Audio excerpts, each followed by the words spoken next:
Hey guys, how you doing? A bit of a different one today. So this is a review video. So a few weeks ago, when I was on my tour around southern Spain, a company called Aoocci contacted me and asked me if I'd be interested in reviewing one of their products, which is this. So they sent me this to review. It's a navigation system for motorcycles. When I was away, I used a telephone on a quad lock mount on my bike. It worked very well. I had to download offline maps. I had to put routes into it, but it works okay. It works okay. The only concern of me was the potential danger to a telephone being mounted on the front of the bike, even with a vibration dampener. So this basically will do exactly the same thing, but this is designed specifically for motorcycles. So some of the characteristics of this: it's got wireless CarPlay or Android Auto, navigation and GPS tracking, front and rear cameras, so that's quite interesting. I believe these are 1080 cameras, so this can be quite good. Wi-Fi and Bluetooth. It's got a tyre pressure monitoring system built into it, and it's got blind spot detection. So this model also comes with a quick release metal bracket system, where other ones work on this Boss system of clamping on. So let's have a quick look. Before we do, I just want to show you one thing, because I'm a bit funny with my bike, and I'm going to show you how I want to mount it. Bear with me 1 second. All right, so when I was on my trip, I used this with my phone, which simply clipped on there. And I'll be honest with you, it worked perfectly well. There was no problem with it. The thing with this bike, I don't have lots of bars and racks around here that I can mount things on. And I also don't like things really far forward. So this is just far enough forward that I can still see the dashboard under the rev counter here, and I can still see the clocks here. But so I don't want a device that's all the way out here. So I'm interested to see how the Aoocci system is going to be situated compared to this. So, but let's have a look. Let's open the box up. Let's have a look and see what it's got. So the unit itself, let's open it up. Let's see what's in it.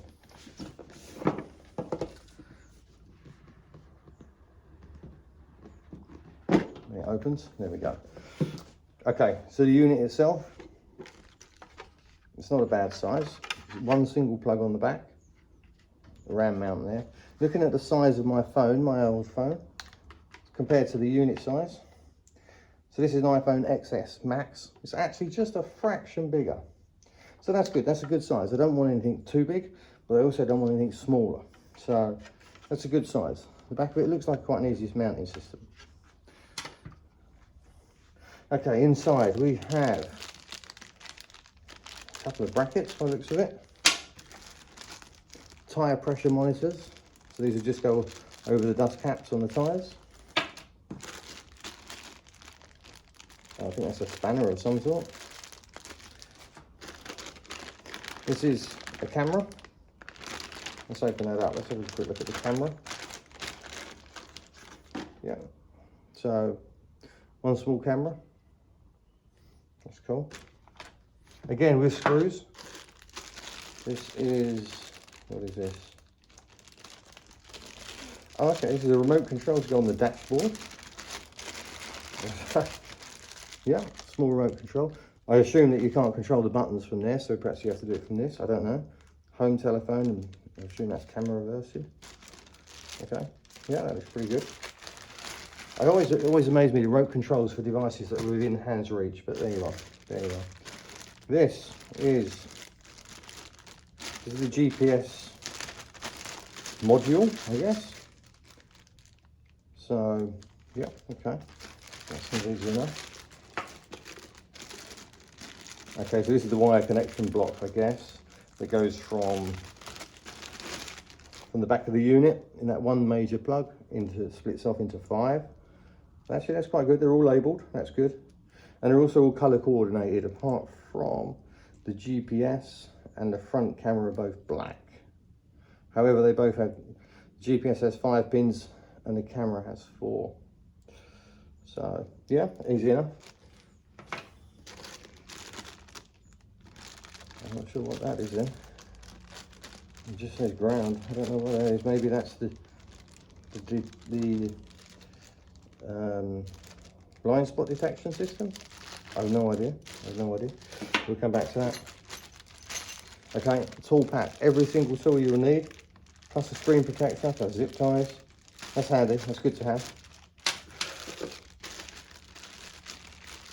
Mounting bracket, now that's interesting because this doesn't have massive amounts of these box RAM systems. It just has this one, so that's good, that's cool. This power supply, so it's waterproof, so this goes straight to the battery. I assume you could put this onto a switched lead as well, so you're not having draw off of it when the bike's not running. So that's got live, neutral, and another one. Okay. Yep. All right. Second camera, always handy.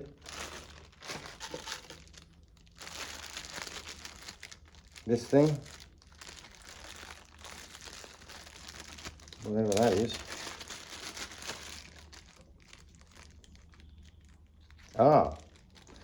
Okay, this is probably the quick release thing.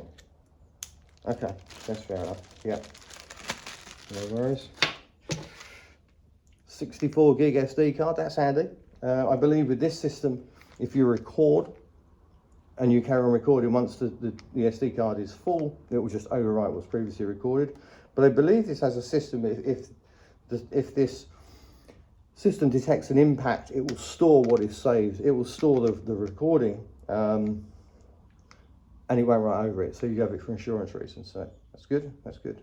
I probably, to be honest, I don't use anything less than 128 gig because I find they're a bit too small, but still that's great. Okay, that's it. That's it. So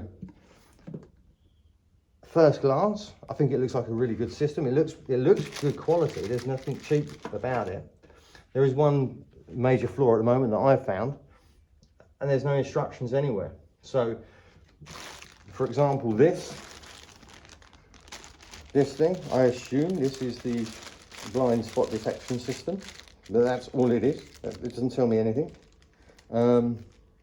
And there is no instructions to tell me what it is or where it goes or anything. So I assume this just connects to the terminal, the battery, or the power supply, and then it Bluetooths itself. Maybe this is a Bluetooth thing. I don't know. I don't know. There's no instructions, so I don't know. Probably have to go online and find the instructions. So I will do that. In the meantime, let's see if we can get this thing mounted and on the bike. All right, so to put the SD card in, you need to remove this small panel on the bottom, and these screws are tiny, and yes, I did drop one, and it took me 10 minutes to find it. So be careful. When I did the next one, I did it over this box, so that if it fell away, I knew where it would be. Just make note. So I worked out the quick release. You have to remove the fitting from the back, which contains the RAM mount, and then you switch the RAM mount to the back of one of these, and then the other bit bolts to the back of that, and you put them back on. Be careful, the two screws, one screw is longer than the other. If you get them the wrong way around, they won't release quickly. I found this out by going on their website and finding it from there. So yeah, it seems to be working. Just keep an eye on the length of the screws you put in each position. Another good thing to note, all of these bolts are security screws. They're not just standard Allen keys. So I'm happy with that, because there's nothing worse than knowing that anyone can turn up with an Allen key and steal the stuff off your bike. I'm a bit paranoid of things like that. So another really good feature there. Now, like I said before, my bike hasn't got a rack around it and the screens and everything, so I'm very limited space. So for me to put this on, I'm going to remove the quad lock. I've undone it, but I now need to slacken off the handlebars to get this out and get the other part in. So if you're not technically minded and you don't like pissing around with things like this, maybe clamp it on the side. I'm just a bit anal and like things central, so that's why I'm going with it. Another point to mention with this machine, so I have an external voltage supply, power supply here on the handlebars. This system does not have USB connectivity, which is a shame, because it would have been very easy just to route it straight into this, but it doesn't have it. I think other models do. Alright, so with it loosely fitted, I don't like this at all. This is so far away from the front of the bike. Look at that. It's a good 4 inches, so 100 centimetres away. To me, that's just awkward. I think I might look at seeing if I can mount it here instead. It would just maybe be better. That to me is terrible. It's terrible. It's far too long. Far too long. And the quick release is only 1 centimetre thick, so this makes no difference. So, okay, I'm going to change that. I'm not liking that at all. Alright, now after taking the handlebars on and off twice, we're back where we started. Quad lock's reinstalled again. I've undone the power supply, so I'm going to try and mount it here now. Let's see. See if we can get a bit better than what it was before. That looked pretty ugly as it was. So let's try again. Alright, so I started this an hour ago. I've now got this mounted. I've had to change the bolt because the bolts aren't long enough for these handlebars. I'm not an idiot. I work around bikes all my life. In fact, the M109r I completely rebuilt a few years ago. Yeah. Aoocci, take note. Not all handlebars are 18mm. So I've had to change the bolts. I've still got to tighten this up. It's still not 100% right, but it's getting there. It's getting there. Alright guys, so we got there. It took a couple of hours, to be honest. I had to strip the handlebars off the bike a couple of times. The tank had to come off, the side panels, the seats. But we got there. The Aoocci is on the bike now. I'm lucky I've got this small bikini fairing at the front because there's a lot of wiring hidden behind that. Front camera just below the headlight. Rear camera is mounted on the back of the bike, along with the blind spot detection system. So the one in the middle is actually for selfie stick. So we're pretty good.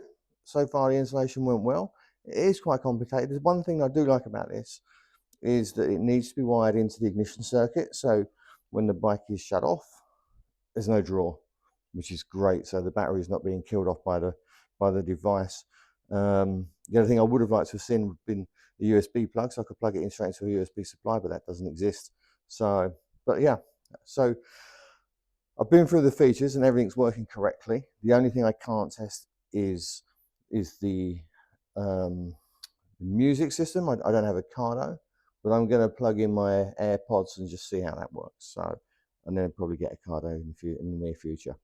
In the meantime, let's take it out. Let's see what these cameras are like. Let's see how good a system it really is. Machine now, it's on, it's running. It seems really good actually. I haven't got a problem with it. After fitting this, it took me a couple of hours to fit it, as I said. And I've just come out to take the bike out, and my front tyre, which is relatively new, probably about 6 weeks old, is flat. Now, obviously I did put a tyre pressure gauge on this, the tyre pressure monitor, sorry, on the valve. That could have made it go down. I found it a bit odd that a tyre would go down just because I removed the dust cap and added the tyre pressure monitor, which is basically, for all intents and purposes, another valve. So maybe there's a problem with that monitor, I don't know. But my tyre was completely flat, so I had to fully pump it up.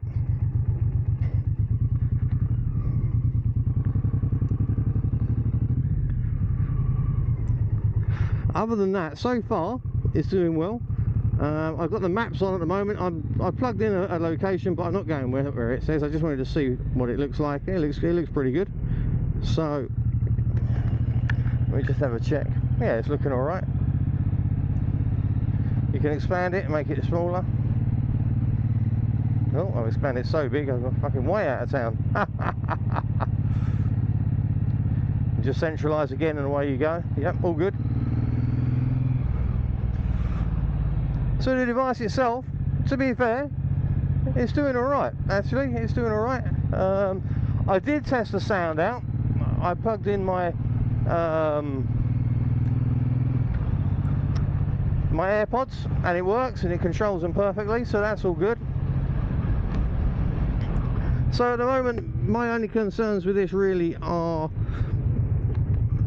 one, the bolts to mount it, so the handlebars were not long enough for these handlebars. That's the one issue. Potentially now this front tyre monitor, because that could well be leaking, which is why the tyre's gone down.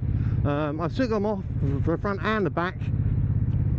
I'll leave it off for a day or so and see what the tyre does. If the tyre goes down again, I know it's not the monitor.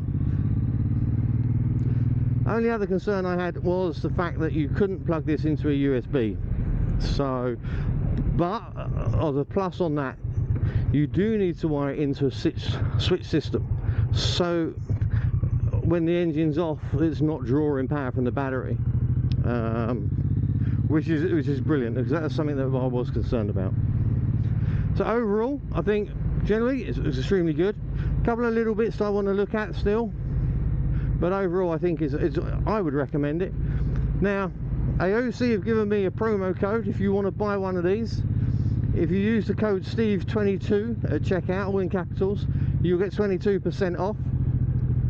I will leave a link in the description. Aoocci obviously have offered me a small kickback if for every unit that's sold. It's not going to make me a millionaire, but you never know. So I would say do it. I think it's a very good machine. It's working well. I'm very happy with it.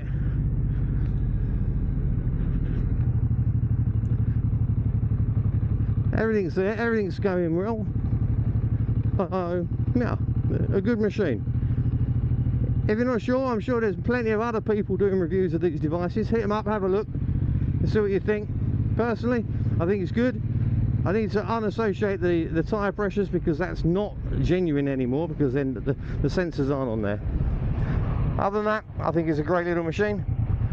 I wish I'd had this a few weeks ago when I did my tour of Spain, southern Spain, but I didn't. But I will put it to the test over the next few days. We're going to work, and we'll see how well it performs. Guys, as always, thank you for watching. Thank you to Aoocci for sending this through. If you're interested, Steve22, use the promo code, 22% off a purchase. Thanks guys, catch you all soon.